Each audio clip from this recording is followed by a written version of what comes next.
Hello there, Pursuing Freedom friends. This is your host, Erin Bradley, recovering workaholic and eternal freedom seeker.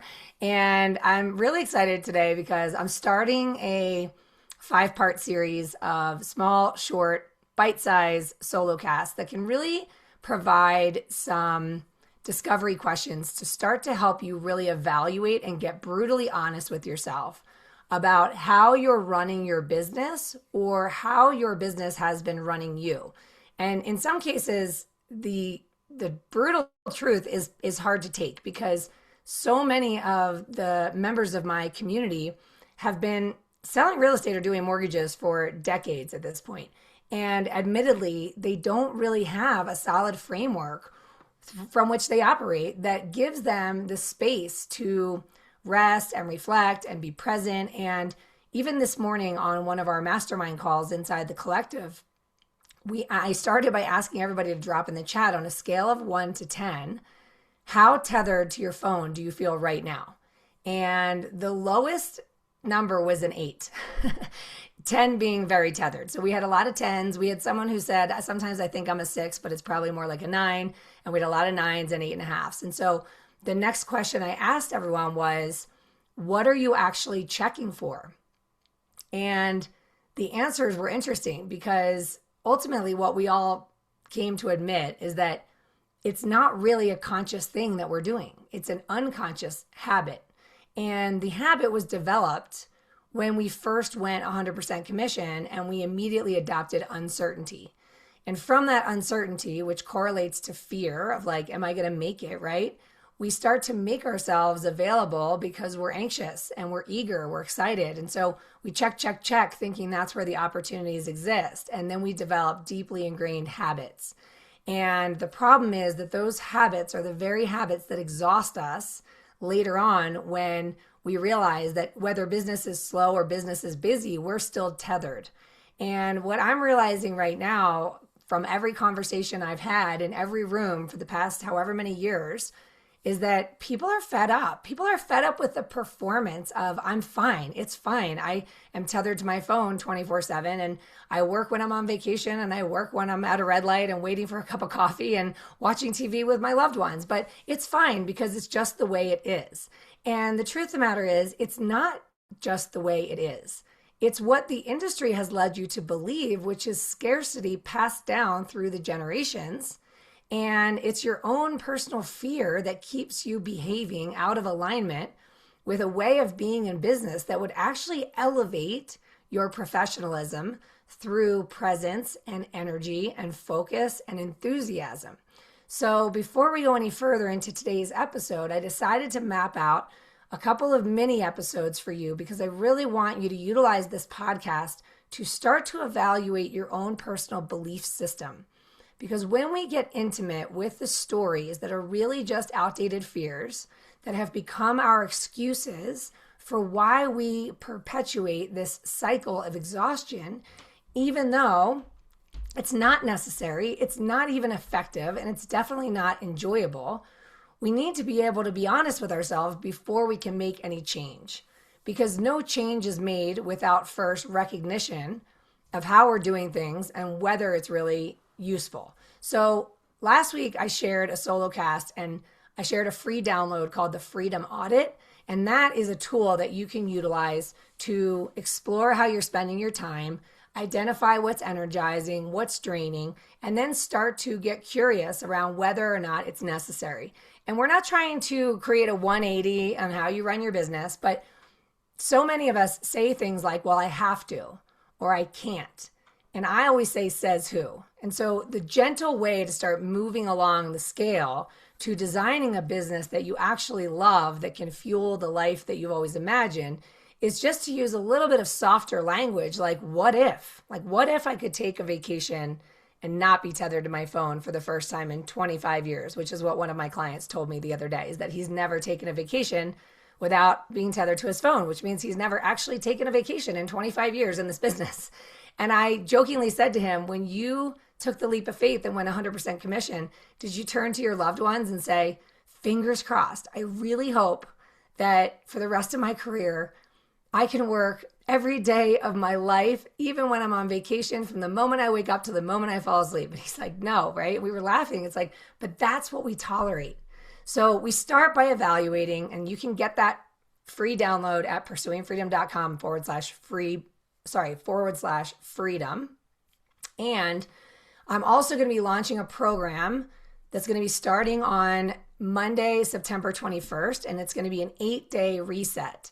It's going to be called Enough Already, which has two meanings. It means, number one, enough already. Like, you don't have to keep tolerating anything that's out of alignment or that's draining in your business, because it's not actually the most effective pathway to infinite abundance in your life. And it also means you're enough already.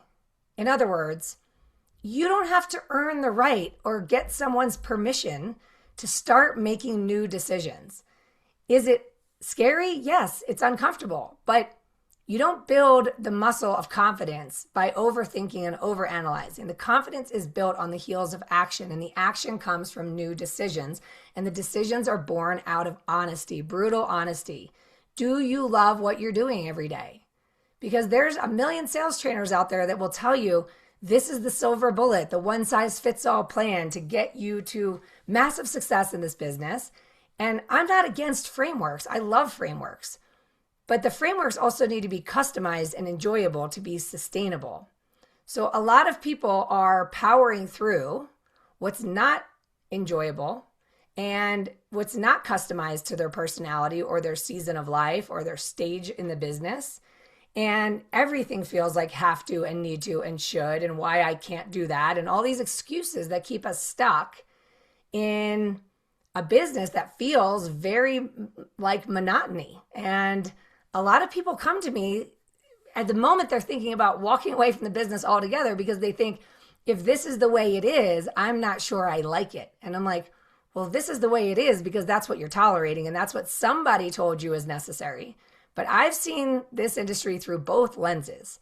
I've seen it through being a drowning workaholic who's tethered to my phone from morning until night. And I've seen it where my business is tripling over 3 years as I progressively subtract, work less with more focus, enthusiasm, and enjoyment.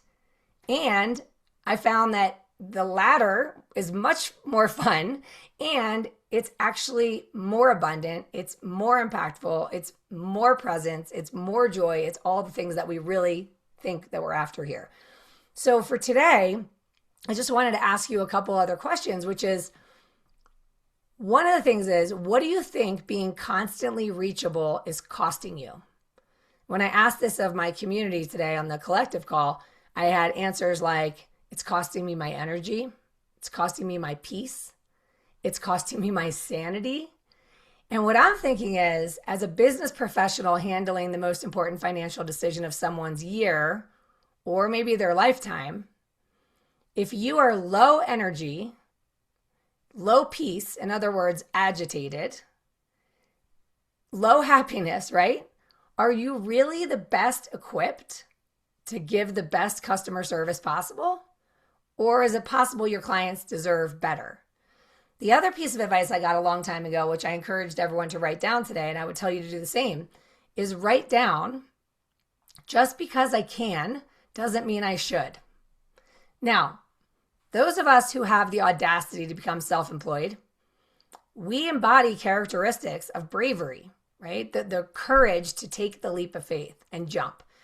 And we're strong. We're strong-willed. We're determined, right? If we weren't, we wouldn't still be here.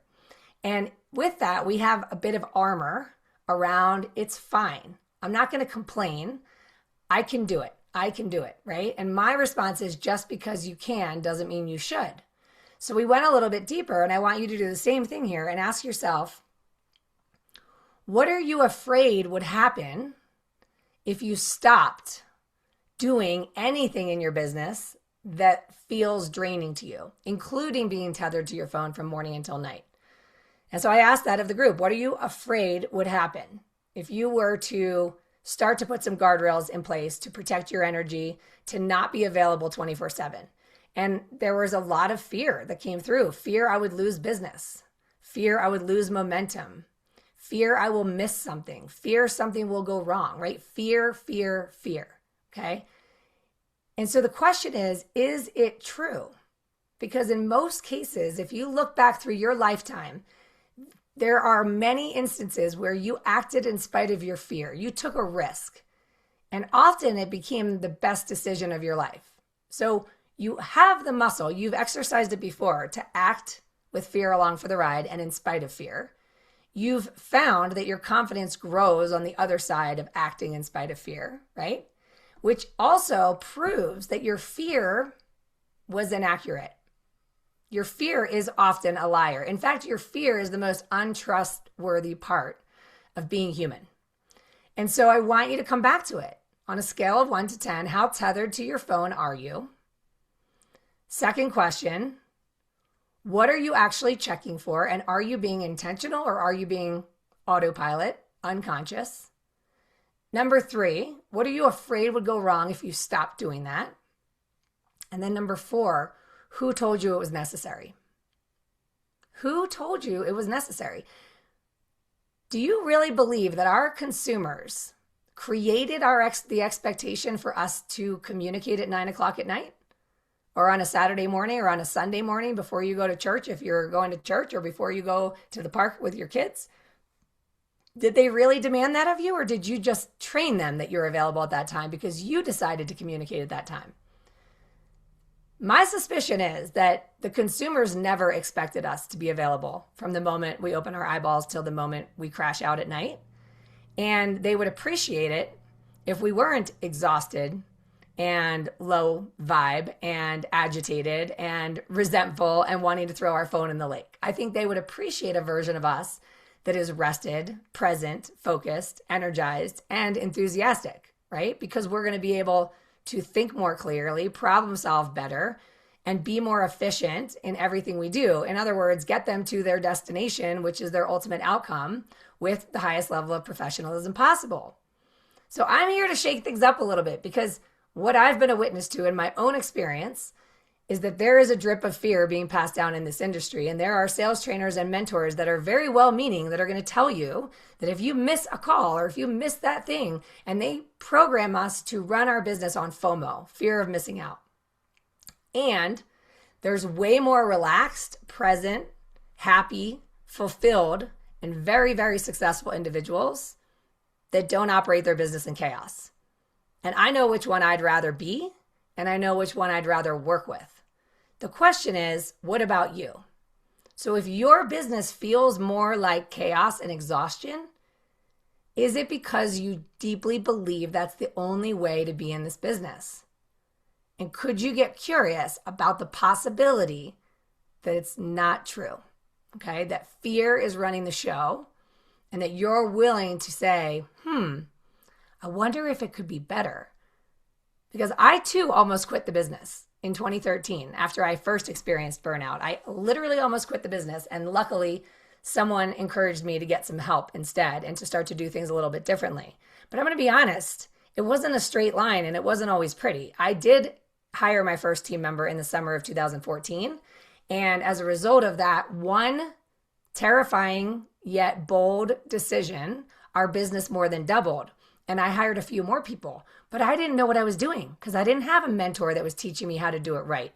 And I had a couple of really loving people on my team, and we were all hands on deck, and we cared enough about the client experience to make sure it went well. But behind the scenes, I was still tethered to my phone from the moment I woke up till the moment I fall asleep. So even though I was surrounded by support and even had built some systems, until I got the coaching on how to do it smarter, I was still drowning under the weight of my own quote unquote success. Okay. And my story was, I have to, because I can't let people down. I can't let my team members down. I can't let my clients down. So I was depleting my own battery to zero in order to make sure everybody around me was okay. And it's interesting because I look back at that time, and it was a huge wake-up call, because I remember meeting with a coach at the end of that year, and he asked me what my goals were, and I could not possibly imagine adding anything to my plate. And the first thing he said to me was, Erin, you need to do less. In fact, you need to do a lot less in order to do a lot more. And so that was where I began the art of subtraction. So the question isn't how can I optimize more or how can I manage my time better? The question becomes what can I subtract? And all of these topics are going to be things we're going to be digging into during the program enough already. So I have a wait list open. So if you hear this before the doors open on September 10th, we're going to limit the number of participants in this program because I want you to have the opportunity to share and to get some support. And we're going to workshop on these calls. And the reason we're doing it in September is because it's the season of the harvest. Personally, for many years in my business, I found myself rolling into September feeling pretty run down. The busyness of summer, all the fun, the travel, the adventures, the boating, the hiking, the paddling, the kids' sports, and then running a business on top of it. It was a lot. It was always really fun, but it was a lot. And I would find myself collapsing in September. So roughly in 2015, more than 10 years ago, I made a new decision that September 1st would be my New Year's Day. So rather than collapse in September and then coast through the holidays and then freak out because my pipeline is empty in January, I decided to coast during the summer. I would handle all my reactivity, but I would take off the pressure of growing my business during the summer. And I would plan that September 1st would be my launch season.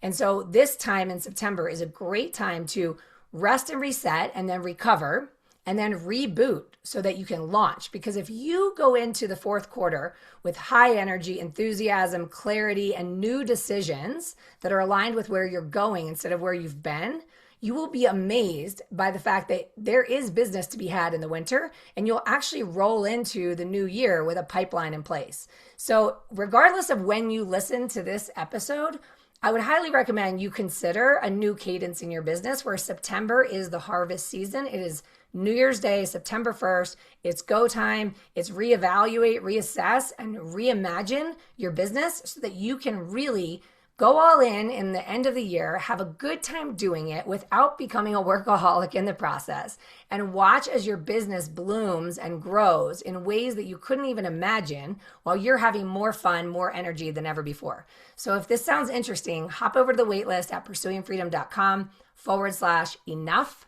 because you are enough. You don't need permission. You don't need to earn the right. You simply need to decide. So the magic that happens in the room is going to be life-changing. I hope you're there.